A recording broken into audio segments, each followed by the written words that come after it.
Mr. Chairman, we respectfully requested that you rescind Mr. Kennedy's invitation to appear here due to his repeated and very recent statements that spread dangerous anti-Semitic and anti-Asian conspiracy theories and attempted to move into executive session because House rules prohibit public testimony that degrades or defames people. His reckless rhetoric helped fuel anti-Semitic incidents, which for the record are at the highest level in the United States since 1970. They have nearly tripled in the last 6 years. Since you gave Mr. Kennedy a megaphone today, I want to give him a chance to correct his statements and prepare some of the harm that he's helped cause. Mr. Kennedy, you're well educated, so yes or no, please. Are you aware that for centuries Jews have been scapegoated and blamed for causing illnesses like Black Plague and more recently COVID? I am. Those are known as blood libel, and they are one of the worst and most disturbing parts of human history. Good. I'm glad to know that. Of course, that you acknowledge that. Of course, it's true and well documented that this pernicious form of anti-Semitism led to centuries of discrimination, even horrific pogroms and massacres, and it still fuels deadly violence today. Yet last week, you floated a baseless conspiracy theory that the coronavirus was bioengineered to target Caucasians and Black people, but to spare Ashkenazi Jews and Chinese people. Mr. Kennedy, your bizarre, unproven claim echoes that same historic slander of labeling Jews and Chinese people as a race, and that Jews, and in this case Chinese people, somehow managed to avoid a deadly illness that targets other groups for death. You do see that, yes or no? You're misstating. No. I quoted what you said earlier, and it is directly what you said. So just ask me yes or no. I was describing an NIH-funded study. No, you didn't cite any. I was describing an NIH-funded study by Cleveland Clinic scientists. Reclaiming my time. You did not reference. Reclaiming my time. Published in USC Medical, which is one of... The time is mine. I'm reclaiming it. Please ask the witness to stop talking. You asked me a question. Reclaiming. Allow me to answer my question. Mr. Chairman, I'd like about 10 seconds back. The time belongs. You are slandering me incorrectly. You're saying it's dishonest. Time belongs to the gentlelady from Florida. And myself. Mr. Chairman, time belongs to the gentlelady from Florida. I'd like 15 seconds back. We will be happy to give you that. Thank you so much.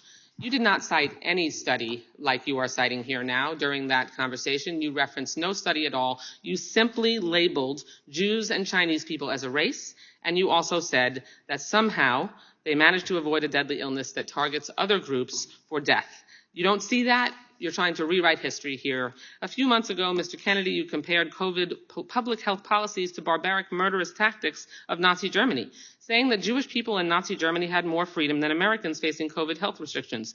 In hindsight, Mr. Kennedy, do you reject this absurd and deeply hurtful and harmful comparison, or do you still stand by it? Congressman, what you are saying is a lie. That you said it. I did not. I never contained. Okay. I never, ever Mr. Chairman, I'm happy to enter into the record when Mr. Kennedy said that. I reclaim my time.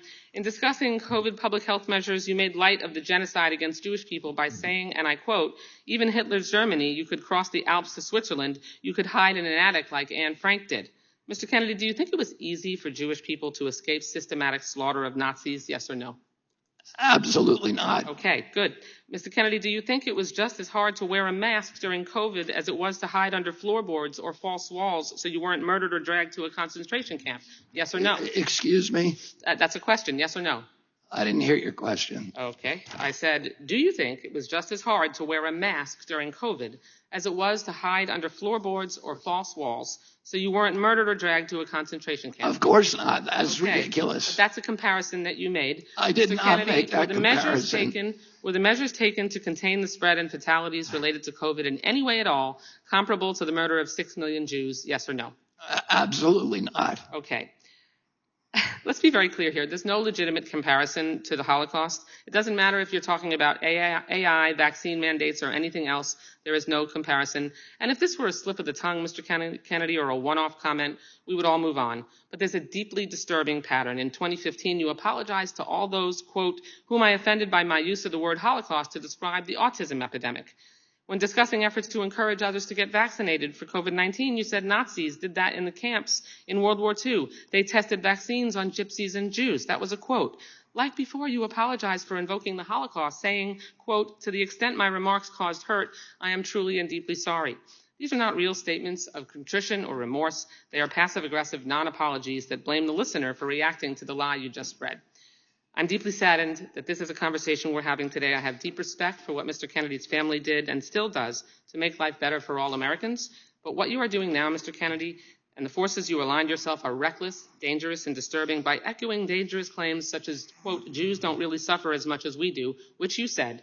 Your rhetoric creates a climate of mistrust, antagonism, and even hatred or violence against Jewish people. My own children have been the targets of brutal anti-Semitism on social media. You fan those flames and jeopardize their safety. You've marginalized other groups too, like Asian Americans and the LGBTQ plus community. And worse, you don't seem to care or brush it all off to misquotes and misunderstanding.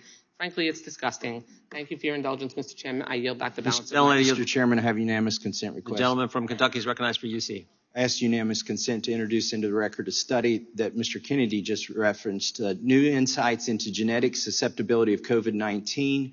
The main body said that they investigated genetic susceptibility to COVID-19 by examining DNA polymorphism in ACE2 and TMPRSS2. Those are receptors for COVID in 81,000 human genomes, and they found unique genetic susceptibility across different populations. I have another document that I would like to ask unanimous consent Without objection. to submit, and this is from the FDA review of efficacy and safety of Pfizer-BioNTech COVID-19 vaccine. This is dated December 10th, 2020, and it shows that the Pfizer trial and the USDA broke down the effectiveness of the vaccine into 7 different racial categories because this was also a concern of theirs, and it would frankly be delinquent not to study the effects across different But Mr. races. Kennedy said it was bioengineered to target time blacks belongs and to Caucasians. The gentleman from Utah And is spare recognized for 5 whites minutes. and spare Ashkenazi Jews and Chinese people. That is different Time than any of belongs those to the studies. gentleman from Utah. Thank you, claiming my time.